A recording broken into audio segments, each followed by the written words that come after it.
aqui é o meu cantinho que muitas das vezes eu tiro para estudar e Marga também, que a gente vai construindo nosso conhecimento e estudando a palavra. Então vamos meditar um pouco naquilo que Deus tem para a gente nessa noite. Livro de Salmos 121, a gente vai ler só o versículo primeiro. Você conhece o Salmo? Salmos 121, versículo de número 1, somente. Você que já ouviu, já pode colocar aí nos comentários, né? Quando só tenho a Deus, Salmo 121, versículo de número 1. E a palavra do nosso Deus diz assim: elevo os olhos para os montes. De onde me virá o socorro? Eu vou ler de novo. Elevo os olhos para os montes. De onde me virá o socorro? Vamos orar? Santo Deus, nosso Pai, eu tenho plena certeza de que cada um dos meus irmãos nesta hora já tem a resposta de onde vem o nosso socorro. Mas ainda assim, Deus, nós queremos, a partir desse pequeno versículo que acabamos de ler, meditarmos na Tua palavra de forma tal que possamos ser edificados, de forma que a nossa fé seja acrescida, a nossa esperança fortalecida e a nossa confiança aumentada no Senhor. Porque de fato o nosso socorro vem do alto. Nós não temos a quem recorrer. Por isso, nesta noite, Pai, nós te pedimos em unidade, enquanto corpo de Cristo, mesmo que distante geograficamente, que o Teu Santo Espírito possa comunicar aos nossos corações a Tua palavra, testificando dentro de nós a respeito daquilo que nós estaremos ouvindo e falando. Toma minha vida, toma a vida dos meus irmãos que nessa hora estão juntos comigo nesta live. E, Senhor, fala aos nossos corações por amor, por misericórdia e graça. Nós oramos assim, colocando esse tempo de meditação sobre os Teus cuidados. Nós fazemos isso no nome de Jesus Cristo. Que você diga amém aí na sua casa, para a glória de Deus. Eu elevo os meus olhos para o monte, de onde me vem o socorro. Quando a gente fala de monte, a gente está sempre falando das nossas lutas. Marcelo e Val, Deus abençoe. A gente está falando dos problemas e etc. E quem não tem problema na vida, não é verdade? Então a gente tem essa figura que o salmista usa dos montes como sendo os seus problemas, e ele diz: de onde me virá o socorro? Porque muitas das vezes a gente está olhando só para os montes dos problemas. A gente não está colocando de fato os olhos em quem nós deveríamos colocar. A Bíblia vai dizer, o Senhor dizendo através da sua palavra: olhem para mim, sejam salvos. Então a gente precisa começar a entender assim: quem? Qual de nós? Qual de nós, por mais crente, por mais tempo que tenha de igreja, de fé em Cristo, qual de nós em algum momento da vida não chegou a duvidar de que Deus age? Quantos de nós não colocou em xeque a nossa fé? Falou: pô, eu estou crendo, eu estou crendo por quê? Eu estou crendo para quê? Eu estou orando, as coisas não acontecem. Acredito que todos nós, de alguma maneira, a gente vive isso em algum grau, em algum nível da nossa vida, a gente vive isso, talvez você esteja vivendo um problema crônico na tua vida e você fica perguntando: poxa, eu estou fazendo tudo que eu posso, isso não muda, isso não muda. O que a gente quer chegar é na resposta para isso. A gente tem muitas das vezes, essa questão de duvidarmos e percebermos que parece que existe uma força maior que nos joga para baixo, quando na grande realidade a gente deveria estar olhando para o alto. A gente é forçado a curvar a cabeça para as circunstâncias e a gente se sente abatido. A gente sabe que a vida ela é uma composição de coisas. Daquilo que é bom, daquilo que é ruim, daquilo que não faz diferença alguma na vida, a gente vai viver isso de forma efêmera, relacional e etc. A vida ela vai se compondo através dos momentos que a gente vive, sejam eles bons, sejam eles ruins.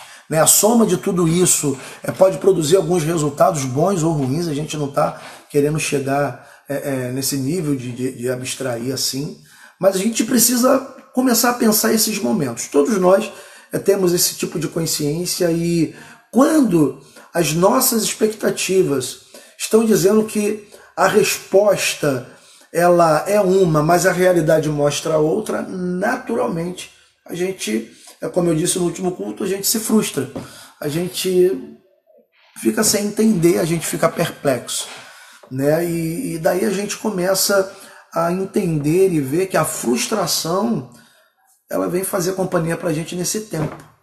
Esse tempo que parece que tudo está dando errado. Gente, como é que pode acontecer isso? Como pode isso se manifestar de uma forma tão ruim? E daí a gente começa a ponderar, é quando a gente está focado nos montes. A gente olha para isso, a gente pensa sobre isso, a gente pondera sobre isso, a gente questiona sobre isso, a gente fica muitas das vezes até desesperado e angustiado por conta disso. E daí a gente olha para o salmista e ele diz, olha, eu elevo os meus olhos para o monte, de onde me virá o socorro? Eu elevo os meus olhos para tudo isso. E a pergunta que eu faço é, quem pode me socorrer? Quem pode fazer alguma coisa por mim nesse momento que as coisas parecem que estão gigantes ao nosso redor? É nesse momento da vida, eu tenho plena convicção que é isso. É nesse momento da vida, onde as opções de ajuda, elas estão esgotadas, onde a gente não olha. Para onde você vai olhar? Quem pode agora mudar essa circunstância? Exatamente nesse momento. Quem pode chegar e falar, bom, cessou. Se a gente olha para aqui, para essa camada humana, né, do universo, a gente não tem alguém que possa fazer, a gente não tem um grupo de pessoas que possa, amanhã de manhã, entrar no jornal e falar, resolvemos o problema. Vida normal para todo mundo a partir de agora. A gente não tem isso. É quando as ajudas elas ficam escassas, é quando a gente olha para o redor e a gente não vê ninguém capaz de resolver as nossas questões ou as questões de todos nós, né? Hoje as questões ou a questão de todos nós, quando a gente vê que tem muita gente bem intencionada, mas que não pode nos ajudar em muito, é nesse momento da vida, seja ele em que circunstância for, é que a gente vai olhar e vai pensar, agora eu só tenho Deus. Como se fosse o fim do caminho, como se fosse o fim da história. E exatamente aqui, onde eu entendo que agora eu só tenho Deus, é que eu paro de lançar mão daquilo que eu supostamente poderia estar fazendo. É quando eu entendo que por mais que eu me debata, eu não vou conseguir nada, que eu falo, bom, ou eu me rendo a Deus para que Deus faça, ou a minha vida ela não vai mudar, as circunstâncias elas não vão mudar, porque eu não consigo fazer nada. Então, é nesse momento da vida que a gente entende isso, que a gente declara, agora eu só tenho Deus. A Bíblia ela vai contar a história de muitas pessoas que viveram esse mesmo tempo que a gente viveu, em circunstâncias diferentes, mas de uma forma geral, essencial, é a mesma coisa. Pessoas que foram privadas de família, pessoas que tiveram as suas famílias furtadas, pessoas que tiveram as suas famílias mortas, pessoas que tiveram perdas tremendas e profundas e que, quando chegaram nessa encruzilhada da vida, elas falaram, agora só me resta Deus, eu só tenho Deus, eu não tenho outra coisa, não tenho quem me ajude, eu elevo os meus olhos para os montes, porque eu não consigo ver ninguém que me ajude, e pronto, de onde me virá o socorro? O salmista ele vai falar, versículo de número 2, você sabe, ele diz, o meu socorro vem do Senhor, aquele que criou os céus e a terra. E a partir da história desses nossos irmãos, eu quero compartilhar, a gente vai olhar para eles e vamos entender o tempo dele para podermos entender o nosso. E a partir da vida deles aprendermos a confiar no Senhor nesse tempo de angústia, nesse tempo de crise, nesse tempo de dúvida, de incertezas, né? Que é esse tempo de isolamento social, de reclusão, estamos todos nos seus cantinhos, sem podermos interagir, sem podermos ter comunhão. E daí eu quero começar a olhar a vida de José. No livro de Gênesis, eu não sei exatamente qual capítulo, mas você tem a história de José. Então eu quero te levar a pensar na história de José. Você quer saber onde começa a história de José? Deixa eu abrir aqui para você que eu já te falo em que capítulo começa a história de José. Capítulo de número 37. A gente começa ali a história de José. Se você quiser abrir a tua Bíblia, a gente não vai fazer leitura do texto, mas a gente vai trazer o contexto do texto para a gente poder estar pensando. Então José era um jovem que Deus tinha vocacionado para uma posição de liderança. Até então José não sabia, os irmãos deles também não sabiam, ninguém sabia de nada. E a gente ouve muito, ó, Deus tem um plano na tua vida. Mas eu não tenho dúvida, Deus tem um plano na vida de cada ser humano. No momento em que a gente entende que Deus tem um plano para a gente, nós nos entregamos ao plano de Deus para a nossa vida, beleza, agora a gente começa a viver o plano de Deus. Isso não quer dizer que a nossa vida, por ter entendido que Deus tem um plano, ela vai estar isenta de dificuldade, de luta e de outras coisas. Não tem nada a ver. Você aceitar o plano de Deus para você, talvez se torne até um tanto contraditório. É entender que você vai passar a luta para viver o plano de Deus. A Bíblia vai falar isso. Todos que querem fazer a vontade do Senhor, esses serão perseguidos. É Paulo escrevendo ao seu discípulo Timóteo, né, quando Timóteo estava lá dirigindo a igreja, falou: Timóteo, ó, você tem que manter o padrão, porque quem quer fazer a vontade de Deus vai ser perseguido, não tem para onde fugir. Então, quando a gente aceita, entende, né, e toma posse do plano de Deus para a nossa vida, isso não quer dizer que tudo vai correr às mil maravilhas e que tudo agora vai fluir, tudo vai dar certo, e a vida vai ser um mar de rosas, né? Vai ser aquela coisa tranquila que tu vai viver super tranquilo. Não. Sempre que eu falo de chamado e vocação, eu olho para Jeremias. Jeremias é o profeta chorão. Ele escreve Lamentações. Deus chama ele: ó, meu filho, vamos lá, você vai ser profeta, você vai ser minha boca, eu te falo, você comunica. Jeremias, ele entra numa questão com Deus e fala: Senhor, mas olha, se eu for falar com esse povo é um povo de coração duro, eles vão me maltratar, vão acontecer, e etc, né? Daí alguém deve ficar esperando: poxa, Deus vai falar o contrário para ele. Não, meu filho, que isso, não vai acontecer nada disso não. Só que Deus, ele não é mentiroso, ele é realista, não é pessimista. Eu sempre digo isso. Então Deus, ele vira para Jeremias: Jeremias, isso tudo vai acontecer contigo sim. Mas ó, meu filho, não se preocupa não, que disso tu não morre. Então o cumprimento da vocação de Deus na nossa vida, do plano de Deus para nós, isso não nos isenta das lutas da vida. José tinha um plano na vida dele, Deus tinha um plano na vida de José.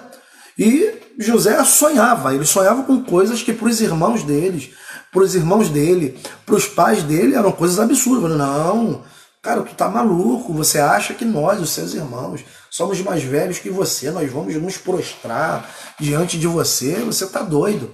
E daí, numa ocasião, o pai de José, Jacó, fala: José, vai lá no campo e leva essas coisas para os seus irmãos. E aí começa o cumprimento do plano de Deus na vida de José. E quando os irmãos de José, eles olham José de longe, lá vem José, o sonhador. E alguém falou para ele: vamos pegar ele, vamos matar ele. Aí o Rúben, o irmão mais velho, falou: não vamos matar ele não. Aí então vamos jogar ele dentro dessa cisterna aqui e deixa ele aí. Ok, armaram para José, e o plano de Deus para José começa a acontecer quando José, ele é pego pelos irmãos e jogado dentro de uma cisterna. E ele está jogado dentro da cisterna e ele está falando: gente, me tira daqui, gente, me tira daqui. E os irmãos estão lá, pensando o que vão fazer com José. Passa uma caravana, de longe alguém já maquina o mal. Só que José, enquanto está na cisterna, José está pedindo socorro para quem? Para os irmãos dele. Pô, esses caras estão brincando comigo. Não, eles não estão. Não, isso é brincadeira. Já viu aquela brincadeira de mau gosto que as pessoas fazem com você, ou já fizeram com você? E você ficou: não, isso não é possível, os caras estão de brincadeira. E você percebeu que não, era uma brincadeira de muito mau gosto. Foi exatamente isso. O José, ele estava ali chamando pelos irmãos, só que os irmãos não queriam a presença dele. E daí José, ele começa a ficar angustiado. E quando Judá, ele vê uma caravana de medianita passando, ele tem uma ideia. Ele fala: vamos pegar José e vender como escravo, vamos ter lucro com a vida desse rapaz. E a gente já descarta ele e pronto, acaba o nosso problema. O problema dos irmãos de José era o sonho de José. Porque José, ele sonhava que ele estava no centro e todo mundo ao redor se prostrava diante dele. Isso era uma afronta para os seus irmãos. Então ele agora é retirado da cisterna na expectativa de que os irmãos iriam fazer alguma coisa favorável por ele. Nada de favorável aconteceu. Foi vendido para essa caravana de medianita como escravo. E daí ele vai viver agora o seu tempo de escravidão.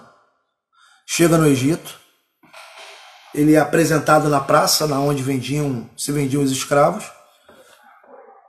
e Potifar adquire José, ele compra José como coisa. José era uma coisa. O escravo, ele só era humano porque ele tinha características. Agora, ele era um objeto. Se um senhor matasse o escravo, ele não seria de maneira alguma questionado, seja lá pelo motivo que for. Então, o escravo é coisa. Então, José, quando ele é vendido no mercado de escravos, ele é adquirido como uma coisa. Assim como você, quando vai no mercadinho ou vai em qualquer outro lugar para comprar uma coisa, era assim que José estava. Ele era uma coisa. Quem José tinha nesse tempo? Ele não tinha ninguém. Ele foi vendido pelos irmãos, afastado da sua família, afastado do pai que o amava. Se você for ler a história, você vai ver que Jacó ele fica angustiado com o anúncio de que José havia morrido, porque foi essa mentira que os irmãos contaram. Ele é jogado fora pelos irmãos, vendido como escravo e adquirido como coisa por Potifar. Só que José ele tinha um princípio na vida dele. Ele fazia tudo muito bem feito. E o tempo que José passou na casa de Potifar foi um tempo de excelência. Tudo que José fazia, ele prosperava, tudo. Então Potifar ele percebeu que tudo que José colocava a mão prosperava. Daí ele deu o cargo de mordomo para José. Opa, esperou de Potifar, Potifar fez alguma coisa. Tranquilo, tem alguém que me socorre, agora eu estou numa posição tranquila.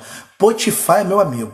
E de fato Potifar era amigo de José. Potifar confiava tanto em José que falou, tudo que tem na minha casa tu administra, só não toca na minha esposa. Porém a Bíblia diz que José era um jovem bonito, formoso. E a esposa de Potifar, ela intenta ter uma relação com José. E quando ela tenta isso, José fala para ela, olha, a única coisa que o meu Senhor não me permitiu tocar era em você. E mesmo assim ela tenta e José sai correndo. Você conhece a história, ela arranca a roupa de José. José sai correndo sem roupa pelo palácio lá da casa de Potifar. Ela vai para a porta da casa dela e começa a gritar de que José queria violentá-la. Nesse tempo, era escravo. Se era verdade ou mentira, valia o que era dito. Valia a verdade do Senhor. E José foi caluniado e foi levado para a prisão. Amados, o que eu quero que você entenda é que José ele passa por esse processo porque Deus tinha um plano na vida dele.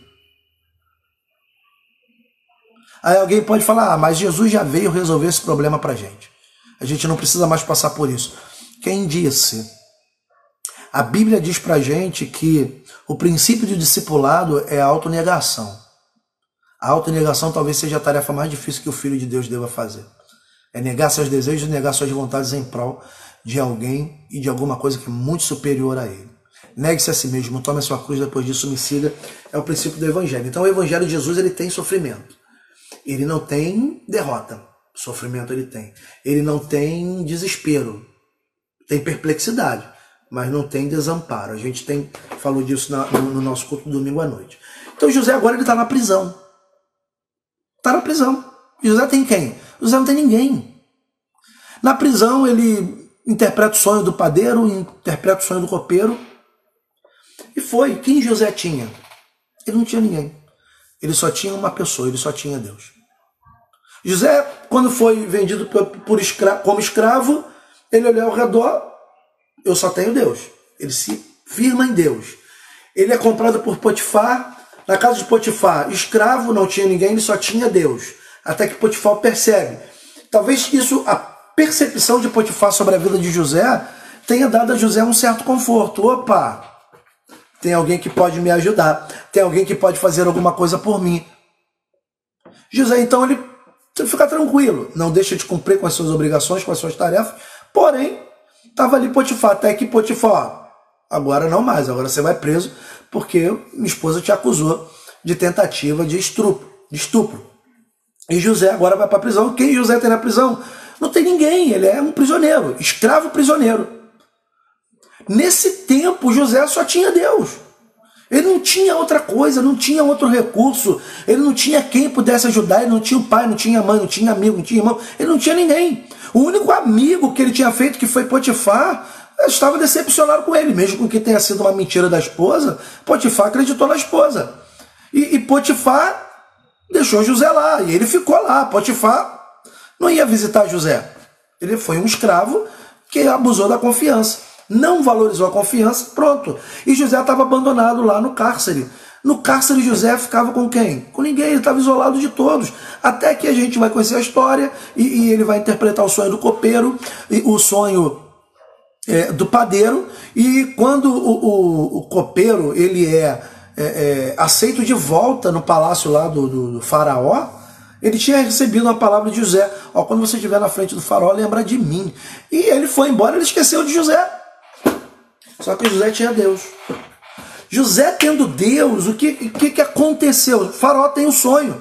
O sonho das vacas magras, das vacas gordas. E o faraó ele ficou desesperado no seu sonho porque ele não sabia o que era aquilo. Então, quando a gente tem Deus, Deus ele vai organizar meios, providenciar meios para que você seja lembrado, para que as pessoas possam de alguma maneira voltar os olhos para a sua vida e permitirem ou darem a você a condição, a oportunidade, a possibilidade de desempenhar o plano de Deus na sua vida. Foi isso que aconteceu com José. José, ele está lá na cadeia. Passaram talvez 2 ou 3 anos depois que ele interpretou o sonho lá do padeiro e do copeiro. E depois disso, Faraó tem um sonho. Quem deu o sonho a Faraó? Deus, dando um aviso, só que Faraó não entendia. Até que o copeiro do rei do Faraó falou: olha, conheci um jovem na prisão chamado José. E eu sonhei e ele interpretou o sonho e foi exatamente como ele disse. O faraó chama, você conhece a história. Agora José, ele é elevado a governador do Egito, abaixo de Faraó, né? Acima de José só tinha Faraó. Então tudo estava ali, ó. José ele estava mandando em tudo. E a gente pensa que agora José está cumprindo com o propósito dele. Ainda tem um plano de Deus. Porque quando a gente vai andando na história, que José ele tem aquela questão toda de organizar e de comprar as terras do Egito, e ele faz lá tudo o que tinha que fazer, vem o confronto com os irmãos. Aparece lá quem? Com fome, pedindo o que comer, tentando comprar cereal para voltar para sua aldeia. Os irmãos de José.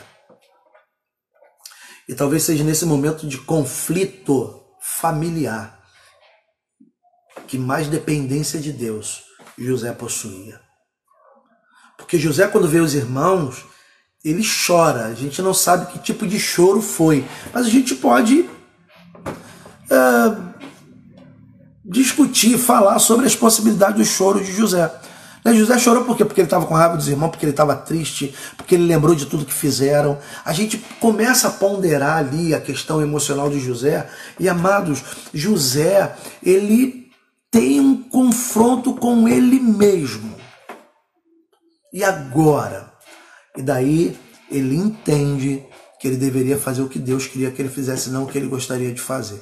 E José ele começa a maquinar algumas coisas, e nesse confronto com os irmãos dele, ele só tinha a Deus para ajudar. Ou ele fazia o que o coração dele queria, ou ele fazia o que Deus esperava que ele fizesse. Amados, nesses tempos de crise, seja de coronavírus ou de outra coisa qualquer, quando não tem nenhum recurso, quando não existe possibilidade, quando não tem ninguém que possa de fato te estender a mão, não esqueça, você tem Deus. Quando eu só tenho a Deus, é a temática, é o título da mensagem que a gente está ministrando. Salmo 121, versículo de número 1. Eu elevo os meus olhos para o monte de onde me virá o socorro. O meu socorro vem de Deus. Então, quando José ele tem todas as suas crises sociais e familiares nesse contexto de início, Deus sustentou ele. Agora ele tem um conflito com ele mesmo, perdoar os irmãos ou fazer com que os irmãos pagassem o preço. Ele fala: opa, peraí, nesse confronto eu também só dependo de Deus. Eu não posso depender de outro. Eu não posso falar para Faraó: Faraó, meus irmãos fizeram isso, mata todo mundo. Faraó iria matar, mas José ele resolve fazer de outra forma. Ele sustenta os irmãos. Depois de tudo que ele se revela aos irmãos, ele vai dizer: olha, agora eu sei porque eu vivi tudo o que vivi. Amados, presta atenção nisso. José, ele entendeu que todas as crises, que todas as dificuldades, que todas as lutas, que todas as tristezas que ele viveu, de todas as decepções, de tudo que ele experimentou durante a sua caminhada até Deus colocar ele no lugar de honra, foi com um propósito, para preservação da vida, não só no Egito, mas de toda a terra. Essa é a fala de José. Então, quando a gente entende o plano de Deus e a gente se permite a Ele, tem muita coisa que a gente não entende, mas a gente vai entender lá na frente. Amados, eu costumo falar que o homem de Deus, o servo, a serva de Deus, não são forjados em um ambiente de pasto verdejante. É na fornalha. É nos desertos da vida que nós somos forjados. Porque é no deserto que o nosso caráter é forjado, que a nossa firmeza de fé ela é forjada, que a nossa confiança, a nossa esperança no Senhor, ela é testificada e confirmada. No ambiente onde tudo é tranquilo, onde todas as coisas lhes são acessíveis, é muito fácil crer, é muito fácil a gente, pô, minha família está comigo, meus irmãos não me traem, está todo mundo junto aqui, a gente tem unidade, ó, tudo perfeitinho. Nesse ambiente é fácil crer em Deus, é fácil falar que depende de Deus, é fácil dizer que não, as coisas estão aí, Deus está suprindo, é fácil. Agora, é no deserto que a gente vai aprender a confiar no Senhor. É quando as coisas elas não saem como esperado, é quando a gente olha para o lado, não tem ninguém para falar, eu estou aqui, vou te ajudar, é que você vê, opa, eu dependo de Deus, eu só tenho a Deus. É nesse momento que a nossa fé, de fato, ela vai ser de alguma forma testada. Eu creio que Deus está aqui. Eu creio que Deus está fazendo isso. Mas tu não consegue ver nada. Não é o que eu vejo, é o que eu creio. Até porque a fé é a certeza daquilo que eu não vejo, convicção dos fatos que eu espero. E eu tenho uma plena convicção de que Deus está fazendo alguma coisa, de que Deus está trabalhando, ou a Bíblia é muito mentirosa. Como eu não creio que a Bíblia é mentirosa, pelo contrário, para mim ela é uma verdade absoluta. E ponto. Deus ele não mente, e a Bíblia diz que o Senhor trabalha para aqueles que nele esperam. A Bíblia vai dizer, o meu Pai, Jesus vai dizer isso, né? O meu Pai trabalha até agora, amados, até agora Deus está trabalhando em nosso favor, de alguma maneira.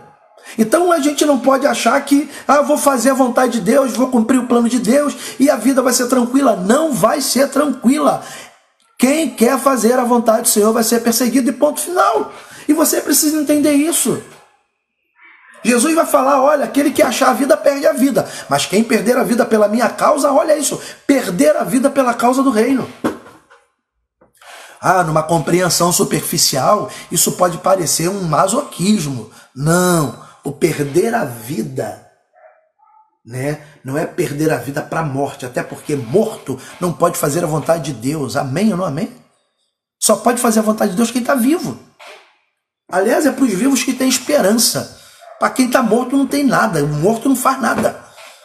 Então a gente precisa entender que o perder a vida é perder a atração, é perder o impulso para aquilo que a nossa carne deseja e nos motivarmos a fazer aquilo que Deus espera. O que Deus espera da minha e da sua vida está revelado na palavra dele. E você só precisa tomar posse. Como tomar posse? Lendo. Leia a Bíblia. É assim que a tua vida vai mudar. É assim que a tua vida vai começar a fazer sentido, o seu ministério vai começar a fazer sentido, ele vai começar a aparecer. Então José, ele não tinha ninguém. Primeiro ele vai para a cisterna, meus irmãos estão ali fora, eles podem me tirar daqui. Os irmãos tiram e vendem ele como escravo. Opa, não tenho ninguém, meus irmãos não estão comigo. Foi vendido para Potifar. Potifar começa a ver José, alguma coisa especial, aproxima de José, vira amigo de José, vira modão. Opa, agora eu tenho Potifar, qualquer coisa, eu tenho Potifar aqui para me ajudar. Caluniado, difamado, é jogado na prisão não tem ninguém, na prisão ele faz a vontade de Deus, o carcereiro olha para José e fala, esse rapaz é bom, opa, agora eu tenho carcereiro, vou ter vida tranquila. Não tem. Qual prisioneiro tem vida tranquila? Quem está privado de ir e vir que tem vida tranquila? Não tem. É nesse momento que a gente vê que a gente só tem a Deus. Eu só tenho a Deus. Quando só tenho a Deus. E a gente começa a ver e perceber que o nosso caminhar, né, o nosso chamado, a nossa vocação, ela vai ser a soma de tudo que Deus nos permitir e de que nós nos permitirmos a viver em e com o Senhor. Amém? José. Existe uma outra pessoa na Bíblia chamada Noemi. Noemi, ela sai da sua terra, vai para uma outra terra, se eu não me engano, Moabe. E ela vai com seu marido, com seus filhos, crianças. Ali eles constroem uma vida. Noemi constrói uma vida, os filhos crescem e se casam. Vida normal, tá tudo tranquilo. Olha, saímos de uma cidade, viemos morar aqui nesse país. Estamos aqui, fizemos a nossa vida, meu marido trabalha, meus filhos estão junto com ele. A vida está acontecendo, está tudo muito tranquilo. Só que Naomi, ela tem uma perda, ou algumas perdas absurdas. Ela perde o marido. Sobraram-lhe os 2 filhos, casados, 2 noras. Depois de um tempo, quem morre? Os 2 filhos de Naomi. Naomi, ela vai para sua crise existencial. Ela vai chegar assim, olha, eu não me chamo mais Noemi, meu nome é Mara, porque Deus, Ele fez amarga a minha vida. A gente está falando de uma mulher que de alguma maneira está na linha da árvore genealógica de Jesus. Naomi. Porque se não fosse Naomi, a gente não saberia quem é Ruth. Jesus está na linhagem de Ruth. É só você ver lá. Primeiro capítulo de Mateus, você vai encontrar ali Boaz, marido de Ruth. O filho de Boaz com Ruth, que está ali na descendência, na linhagem de Jesus. A vida estava normal, só que ela perdeu. Ela perdeu o marido, ela perdeu os filhos. Ela tem a sua esperança falida. A falência da esperança de Naomi. Ela fala, ó, acabou. E Naomi, ela nem olhar para Deus, ela olhou para Deus, porque ela achava que Deus tinha feito aquilo com ela. Deus fez isso comigo. Só que Deus, ele não faz isso com ninguém. Consequência da vida, alguma coisa aconteceu. É permissão? Sim, de alguma maneira é uma permissão de Deus. Mas a gente precisa entender que a vontade de Deus, ela é sempre boa, perfeita e agradável. A gente não tem as causas da morte do marido nem dos filhos de Naomi, mas a gente vê uma mulher angustiada. Ela desesperada e nem Deus ela tinha. E como Deus se manifesta na vida de Naomi para falar para ela, minha filha, eu ainda estou contigo. É no momento que ela vira para as 2 noras e diz, olha, vocês agora podem ir embora, porque eu não posso fazer mais nada pela vida de vocês. E ela, não, nós não vamos. Noemi, ela olha e diz assim, olha, ainda que eu pudesse engravidar e ter um filho, não daria tempo de vocês se casarem com meus filhos, porque eu não tenho mais como fazer isso. Naomi, não, é Noemi, né? Obrigado, Leila. Noemi, não Naomi, gente, é Noemi. Obrigado. Noemi, ela tem essa perda de família de uma forma desastrosa e ela perde totalmente a sua esperança. No momento em que ela se despede das suas noras, é onde Deus manifesta que, ó, você ainda me tem. Através da vida de alguém, mas você ainda me tem. Quando ela diz para Ruth, ó, Ruth, pode ir embora, a outra nora dela foi embora e Ruth fala para ela assim, olha, eu não vou sair daqui, eu não vou sair do seu lado, Noemi. Para onde você foi, eu vou. Aonde você repousar a sua cabeça, eu repousarei. O seu povo agora é meu povo. O seu Deus agora é o meu Deus. Graça, misericórdia. Noemi olha para Ruth e ela dá aquele suspiro e diz, ó, vamos voltar para minha terra. Tem um homem bom lá. E a gente pode ficar lá colhendo dos seus milhos para alimentar a nossa vida. Volta para Israel.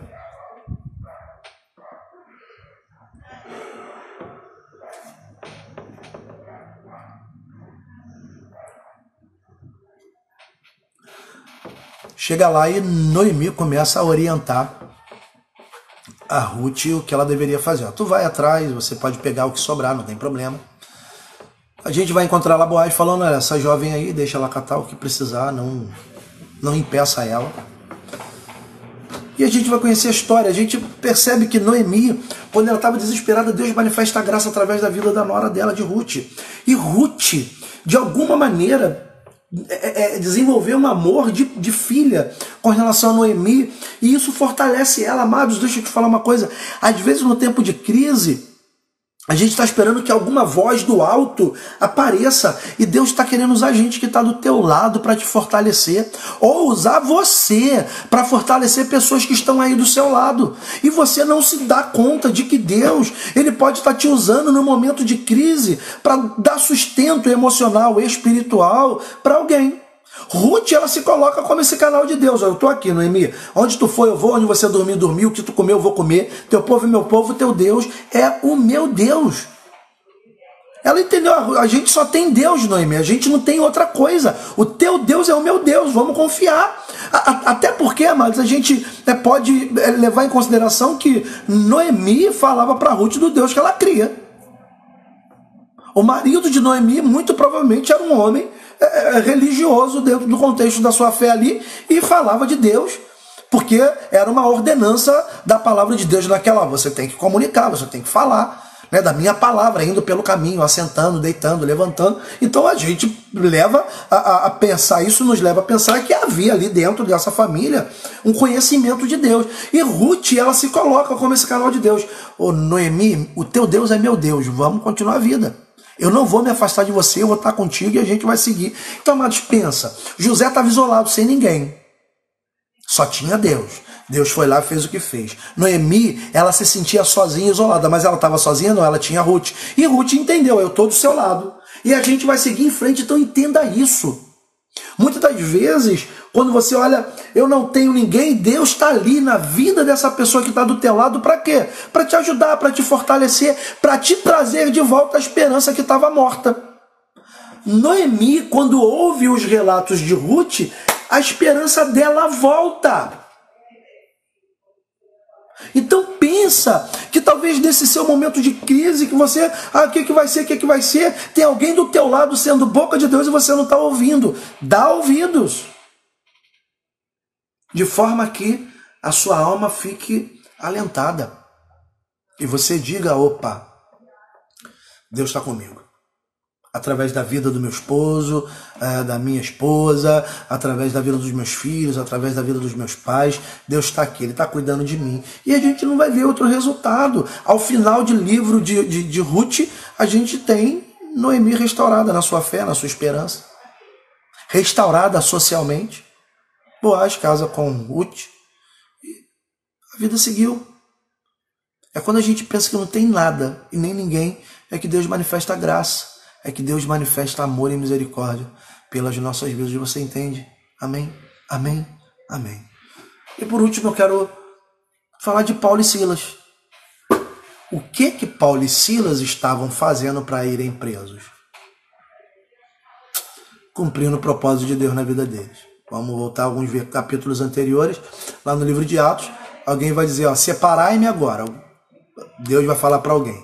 Separai-me agora, Paulo e Silas, para a obra que eu tenho para eles. Opa! Fazer a obra de Deus, glória a Deus, aleluia. Vamos fazer a obra de Deus. No que estão fazendo a obra de Deus, vão presos para o cárcere. Amados, você só não está num cárcere de privações. Mas vamos olhar. Todos nós estamos encarcerados dentro das nossas casas. O vírus está andando. As pessoas estão fazendo com que o vírus vá para lá e venha para cá. Ok. Agora a pergunta que eu quero te fazer é, lá dentro do cárcere, aquele lugar de abatimento, aquele lugar onde tudo escuro, úmido, o que Paulo e Silas podiam estar fazendo ali? Reclamando. Ai, caramba, tá vendo aí, ó, fazendo a obra de Deus, que dificuldade. Eu, aí, muita luta. Gente, é o que a gente mais ouve na igreja, as pessoas falando sobre isso. Ah, muita luta. Ah, é muita dificuldade. Eu tenho uma resposta em forma de pergunta, né? E eu, se fosse fácil, tinha mais gente fazendo, né? Se fosse fácil, tinha mais gente fazendo, irmão. Se fosse tudo tranquilo, fazer a obra de Deus é luta. Paulo e Silas estavam fazendo a obra de Deus, foram presos, cárcere. Cárcere é o lugar da gente ficar abatido, da gente ficar mal, da gente ficar murmurando, da gente ficar reclamando de tudo. Tu conhece alguém que reclama muito? Provavelmente não é crente. Então a gente tem, mas tá vendo, eu fui fazer a obra de Deus, ai meu Deus do céu, e agora? Paulo e Silas pegam esse lugar de depressão total e falam, opa, esse lugar aqui é ruim, vamos trazer alguma coisa boa para cá. Eles começam a trazer Deus para o cárcere deles. Eles começaram a trazer Deus a partir do louvor. Pô, Paulo, tem um louvor aí, vamos cantar música? Né? Paulo fala, vamos cantar um louvor, vamos fazer alguma coisa para Deus. E eles ali no cárcere deles, privados, não somente num cárcere lá dentro de uma masmorra, eles estavam acorrentados. Eles começaram a cantar a Deus. Aquele lugar escuro, amados, pensa. Um lugar desprezível. Eles começam a louvar a Deus. Louva a Deus. Começam a engrandecer ao nome do Senhor. E o que aconteceu lá? Não estou falando do terremoto. Não estou falando do carcereiro que se prostra. Não. O que aconteceu, antes de tudo, é que a presença de Deus se fez dentro daquele cárcere. Por que a presença de Deus se deu dentro do cárcere? Porque tinham duas pessoas ali que decidiram fazer da sua prisão um lugar de louvor a Deus. Amados de Deus, a gente está tendo a oportunidade, de fato, de fazer da nossa casa um lugar de adoração. Eu sei que tem muita gente sentindo falta da igreja. Talvez tenha um pequeno número que não está sentindo falta de nada. Mas eu sei que tem um número muito grande de pessoas que está sentindo falta da igreja. Está sentindo falta da comunhão com os irmãos, de estar na congregação. Mas deixa eu te falar, amados. Não murmura desse tempo. Não fica reclamando. Não pode isso, não pode aquilo, não pode fazer. Não... De fato, a gente está privado de muita coisa. Mas nesse tempo de privação, assim como Paulo e Silas fizeram, você pode começar a trazer a presença de Deus. O terremoto, a conversão do carcereiro e da sua família se deu, porque o louvor de Paulo e Silas atraiu a presença do Senhor. Por isso, amados, a gente hoje, depois de tudo que Jesus Cristo realizou por nós e deixou registrado para nós, a gente não precisa, viver um monte de coisa para entender de que no final das contas a gente só tem a Deus. A gente precisa depender dele agora. A gente precisa estar com ele agora. Não vamos esperar passar por... Não, é crer que Deus está contigo hoje, nesse exato momento. Aí é onde você está. E é nesse lugar onde você está que você pode fazer com que a presença de Deus seja real. E a presença de Deus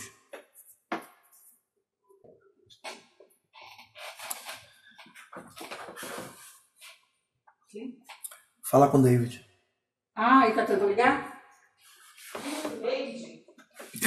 Acontece. Você está usando o celular para fazer a live da igreja, mas como eu já estou na conclusão, eu não perdi o raciocínio. Então você pode fazer da tua casa esse lugar de adoração. E nesse lugar de adoração, amados, você pode viver e experimentar milagre de Deus. José experimentou em um nível de isolamento total. Ele não tinha ninguém. Não tinha parente, não tinha amigo, não tinha nada. Deus, literalmente, Deus operou em favor de José. Noemi tinha Ruth, tinha alguém do lado dela. Paulo e Silas tinham um ao outro. E tendo um ao outro, eles começaram a louvar a Deus e Deus se fez presente. A presença do Senhor naquele cárcere, naquela prisão, fez com que o terremoto acontecesse, fez com que as portas se abrissem e tocou lá no coração daquele homem. Então é nesse momento de privação, nesse momento de isolamento, que você pode fazer da tua casa um lugar onde Deus se manifeste. E uma vez que Deus, Ele é tudo para nós, a gente entende que Ele é tudo para nós, amados, e a nossa plena e total confiança no que Deus está fazendo, a gente começa a esperar nele, a gente começa a viver milagre. Então esse é um tempo de milagre para a sua vida, para a sua família. É um tempo de vocês olharem para vocês mesmos e verem que vocês não estão sozinhos. Além de Deus, vocês têm um ao outro. Se Se porventura você está na tua casa, pastor, eu moro sozinho, eu moro sozinha.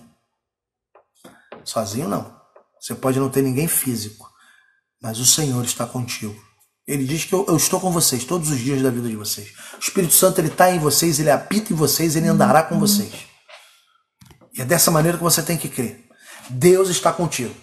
O Senhor está contigo, seja na sua presença, pelo Espírito Santo de Deus, seja através da vida de alguém. E daí, amados, a sua casa, o seu lar, ele pode ser esse lugar de milagre. Que o Espírito Santo de Deus te permita viver e experimentar isso. Que você, em nome de Jesus, aproveite essa oportunidade para levar a presença de Deus para dentro da sua casa. De forma que a sua casa seja aquele lugar, aquele lar, aonde Jesus entrou e não quer mais sair. Faça assim, viva assim, quando só tenho a Deus. É nesse momento que a gente vai crer que a gente está sendo sustentado pela poderosa mão do nosso Senhor. Que seja assim sobre a tua vida, que seja assim sobre a tua família. Creia nisso, viva isso, experimente isso, para a glória do Senhor, no nome de Jesus. Quero orar com você. Nosso Deus e nosso Pai, nós bendizemos o teu santo nome e eu quero te louvar e te agradecer pela vida de cada um dos meus irmãos que estiveram junto comigo nesse culto online, mas é a tua palavra que é ministrada e a tua palavra, Senhor, ela não tem limites geográficos, ela nos alcança aonde estivermos. E o que eu te peço, Pai, no nome de Jesus, é que o teu Espírito Santo tenha alcançado o coração dos meus irmãos, de forma que nesse tempo, Senhor, de prisão, não a prisão do cárcere, mas o isolamento, estarmos privados da comunhão um com o outro, nós possamos entender que esse é um tempo da manifestação do teu poder, do teu cuidado para conosco e também para com a nossa família. Por isso eu quero te pedir, Pai, visita cada uma das famílias que estão representadas aqui nesse momento, cada um dos meus irmãos, ó Pai, que estão diante da sua tela, seja do computador, do celular ou de TV, celebrando, cultuando nesse momento com os seus olhos fechados, orando ao Senhor, Pai, no nome de Jesus. Sustenta e guarda. E eu oro, Senhor, para a glória do teu santo nome, que cada um de nós possamos experimentar nesse tempo a tua presença que faz com que milagres aconteçam na nossa vida e através da nossa vida. Dessa maneira eu oro, Senhor, e oro grato, no nome do teu Filho Jesus Cristo. Todos digam amém, amém e amém. Salmo 121.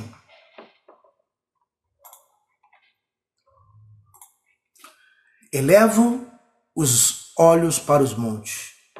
De onde me virá o socorro? O meu socorro vem do Senhor, que fez o céu e a terra. Ele não permitirá que os teus pés vacilem, não dormitará aquele que te guarda. É certo que não dormita nem dorme o guarda de Israel. O Senhor é quem te guarda, o Senhor é a tua sombra e a tua direita. De dia não te molestará o sol, nem de noite a lua. O Senhor te guardará de todo mal e guardará a tua alma. O Senhor guardará a tua saída e a tua entrada, desde agora e para sempre. Amém. Amados, então que o Senhor te abençoe rica e abundantemente em Cristo Jesus. Que a glória dele transmita paz para você e que você possa entender e viver. Que todos os dias você pode viver a companhia e as consolações do Espírito Santo. Que seja assim, hoje e eternamente, no nome de Jesus. Amém e amém.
Jesus Cristo.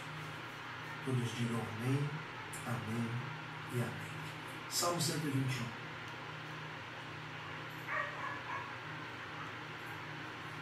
Elevo os olhos para os montes. De onde me virá o socorro? O meu socorro vem do Senhor, que fez o céu e a terra. Ele não permitirá que os teus pés vacilem, não dormitará aquele que te guarda. É certo que não dormita nem dorme o guarda de Israel. O Senhor é quem te guarda, o Senhor é a tua sombra e a tua direita. De dia não te molestará o sol, nem de noite a lua. O Senhor te guardará de todo mal e guardará a tua alma. O Senhor guardará a tua saída e a tua entrada, desde agora e para sempre. Amém. Amados, então que o Senhor te abençoe rica e abundantemente em Cristo Jesus. Que a glória dele transmita a paz para você e que você possa entender e viver. Que todos os dias você pode viver a companhia e as consolações do Espírito Santo. Seja assim, hoje e eternamente, no nome de Jesus. Amém e amém. Amados, deixa eu só fortalecer